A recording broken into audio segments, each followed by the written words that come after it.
While replaying The Last of Us in anticipation of the HBO TV series premiering in a couple of weeks, I was confronted by an old question without an easy answer. Is Joel a bad guy? Is he the villain of the story? Is he an immoral character? Are the decisions he makes in this story wrong? Was it just brilliant writing that tricked all of us into sympathizing with a lying murderer who chooses to put his own selfish desires before the salvation of all humanity? Now, the first time I ever played this game, after the bloody finale, I put down the controller, turned to my roommate, and was like, what a piece of poop. That guy just ruined humanity's perhaps only chance to ever find a cure. What a jerk! And my roommate was like, what are you talking about, dude? Joel is the hero of this story. He saved that girl's life because he cared about her, because she, without being given any choice in the matter, was going to be sacrificed by those doctors for a chance, not a guarantee, just a chance, at maybe finding some sort of vaccine. If nothing else, that two people can come to such dissimilar conclusions shows just how complicated of a character Joel is, and that kind of complexity denotes very good writing. Debates about Joel's character really intensified around the release of the sequel, The Last of Us Part 2, when Joel's character was killed off. The death of Joel spiked a huge controversy among the fan base. Some of that controversy was just fans being upset that a character they liked had been killed. But I think a lot more of it was because of the manner in which Joel was killed, which was particularly humiliating and vicious. The presentation of it is so nasty that it made me feel like the writers themselves kind of hated Joel and were punishing him for some reason, which was weird because he's their character. I almost wondered if the writers never intended for us to like Joel at all, but they wrote him so well that we all fell in love with him anyway. And his brutal, kind of ridiculous death scene was some kind of punishment for that. So let's look back at the original game and ask ourselves, what does Joel do and why does he do it? To see if we can understand this character and the writer's intentions a little better. The opening of Last of Us is super intense. It throws you right into the middle of a chaotic zombie outbreak, at what seems like the precise moment of society's collapse. The town is burning down, things are exploding, people are dying all around you, and at the end of it all, Joel's daughter is murdered by soldiers who are trying to contain the outbreak by killing anyone who tries to escape. It's heartbreaking and brutal. During that opening, this happens.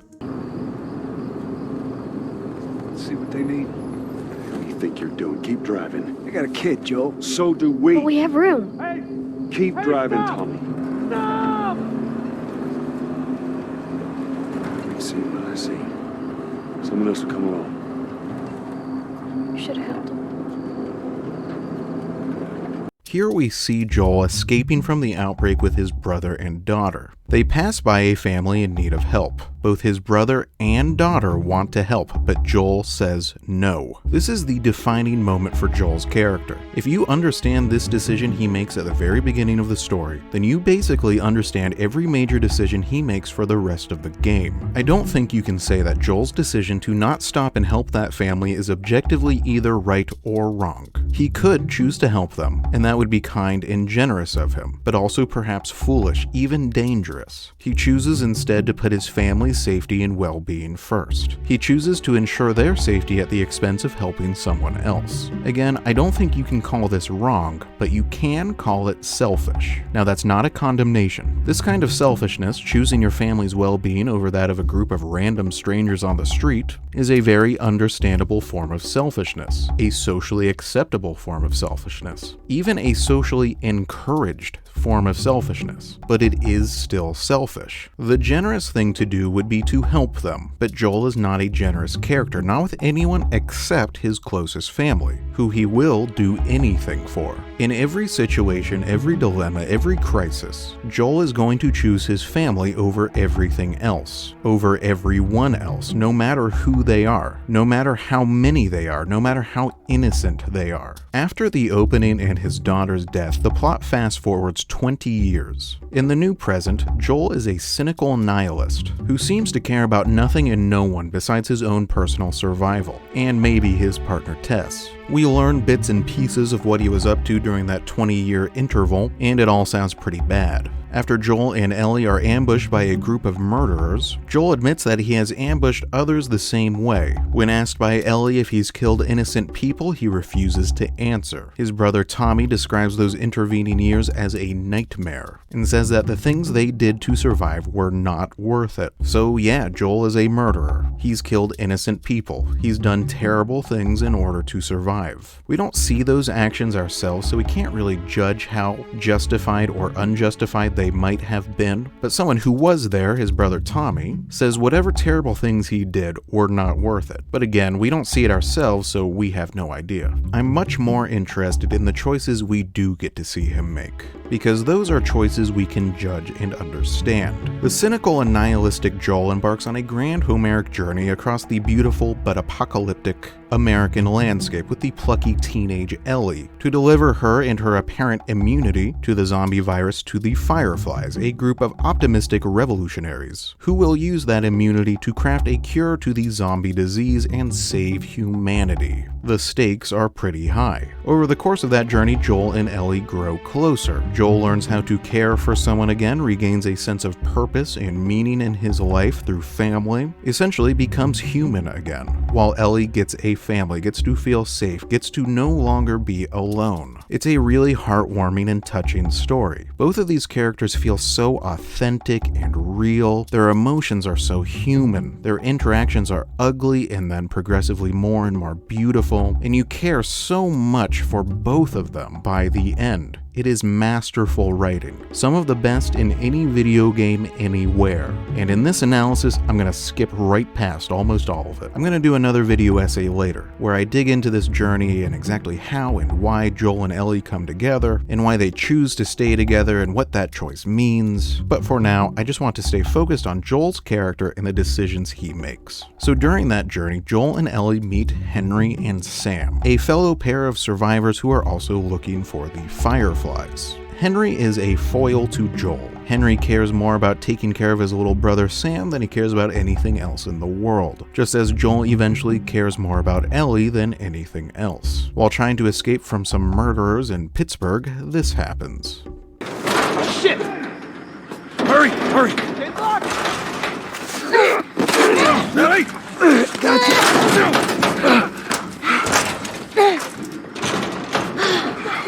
Okay, we gotta get him up. I'm sorry. We're leaving. What? What's this bullshit? Hey, now! What the fuck, Henry? We stick together.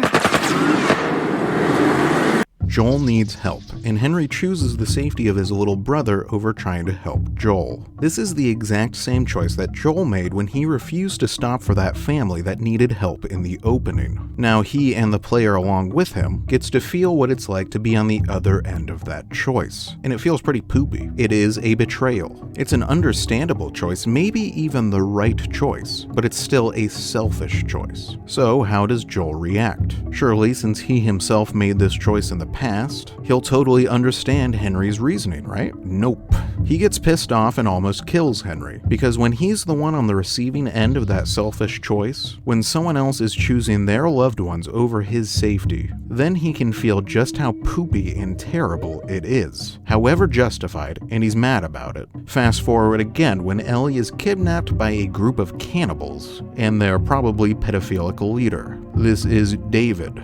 David is an objectively bad guy. There is no question about this one, no nuance, no moral complexity. He is a murderer and a cannibal and a rapist. He is going to rape Ellie or murder her, or probably both, but listen to how he justifies his actions.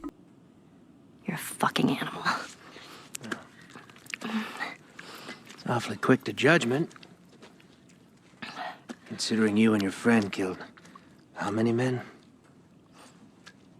They didn't give us a choice. And you think we have a choice? Is that it? You kill to survive. And so do we. We have to take care of our own, by any means necessary.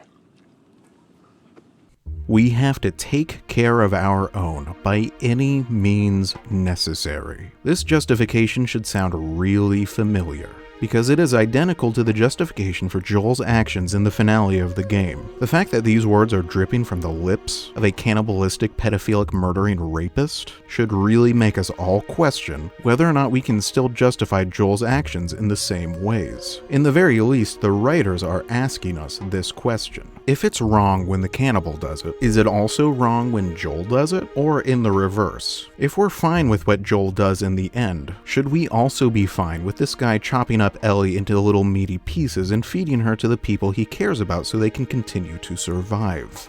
Anyway, so Ellie kills the pedophile and Joel rescues her, and after a wonderful meeting with this giraffe and one final heart-stopping near-death moment in which Ellie almost drowns, they reach the Fireflies, that group of revolutionaries who can use Ellie's immunity to craft a vaccine for the zombie virus and save humanity. Everything has worked out, all the sacrifices and hardship were worth it. Woohoo! Yippee! But there's a catch. To extract the cure from Ellie's body, the surgeons have to cut open her brain and kill her. But her sacrifice, not that she's getting any choice in the matter, they're just gonna drug her and cut open her brain regardless, but her sacrifice could save all of humanity. Joel doesn't take this very well. Without Ellie, he goes back to being that cynical, nihilistic character who only cares about his own survival, whose life has no purpose, no meaning. And more than that, he loves Ellie. She is his daughter now. As we've already discussed, Joel will always choose his family over everyone else, no matter who they are, no matter how many they are. So Joel murders some Fireflies in cold blood and takes Ellie away. This is really the same choice he made back in the prologue when he chose not to stop for that family on the side of the road. Or when Henry chose not to help Joel so he and his little brother could get away. Or even kind of the same choice this cannibal makes when he chooses to murder Ellie and cook her meat to feed the people he cares about, except writ much larger. There is a difference though. That cannibal, he was going to kill Ellie just to feed some people. The Fireflies are going to kill Ellie to craft a cure to save humanity, or at least to try. When Joel slaughters the group of cannibals to rescue Ellie, there's no question that he's in the right. But when Joel slaughters the Fireflies to rescue Ellie, there's a lot more of a question here. But before we ask the big question, we need to deal with the problem of Ellie's agency. She is not given a choice whether or not to sacrifice her life for the chance of saving humanity. Both the Fireflies and Joel take that choice away from her. The Fireflies take it from her by just not asking her, or not even explaining the situation to her before they start cutting open her brain. Joel takes it away by lying to her. He does not tell her the true reason he took her away from the Fireflies, because if he did, she might choose to go back. She might tell him she would rather die to let humanity live, and he is terrified of that. Marlene, the leader of the Fireflies, claims that Ellie would make that choice, and Joel doesn't dispute it, and I suspect Marlene is correct here. Anyway, to witness the least justified of all of Joel's choices, here's the final scene of the game. All right, come on. Hey, wait.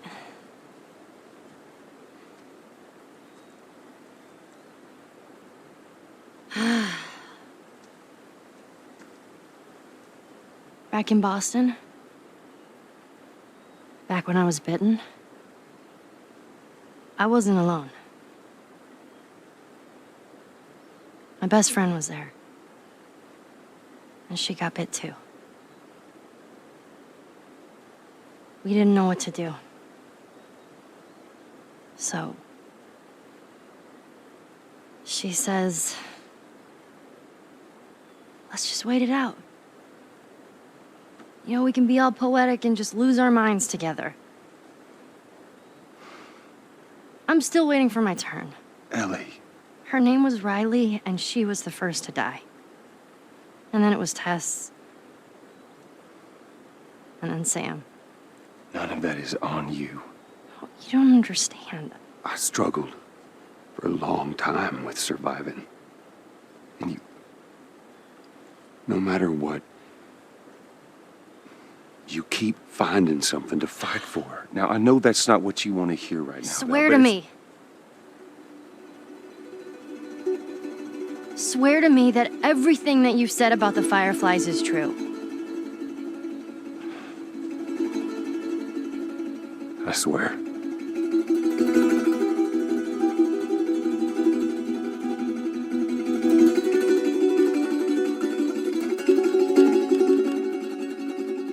Okay.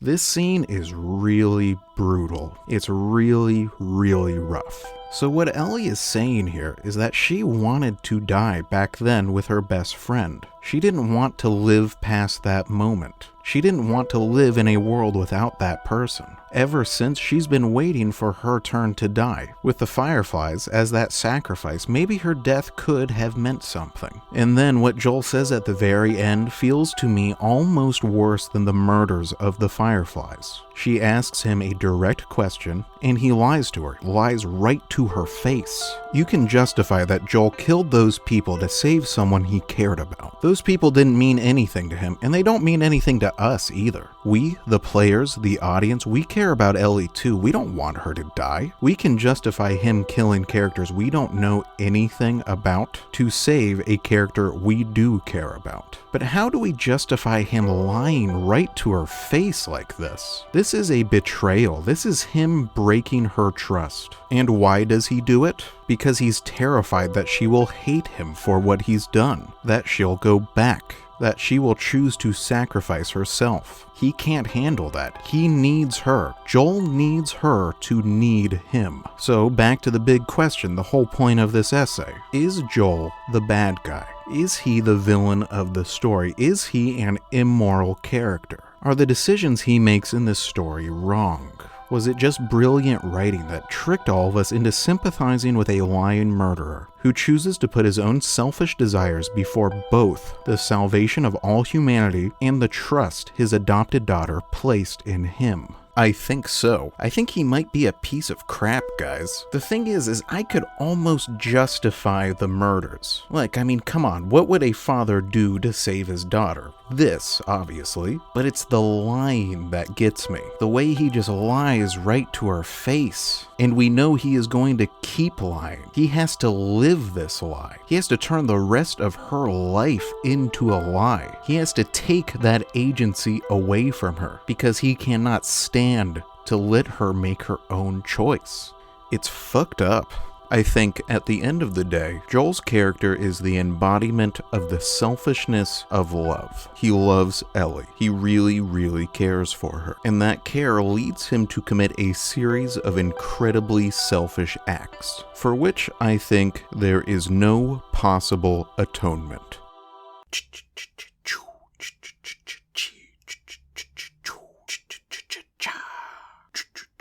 Oh yeah. Woo!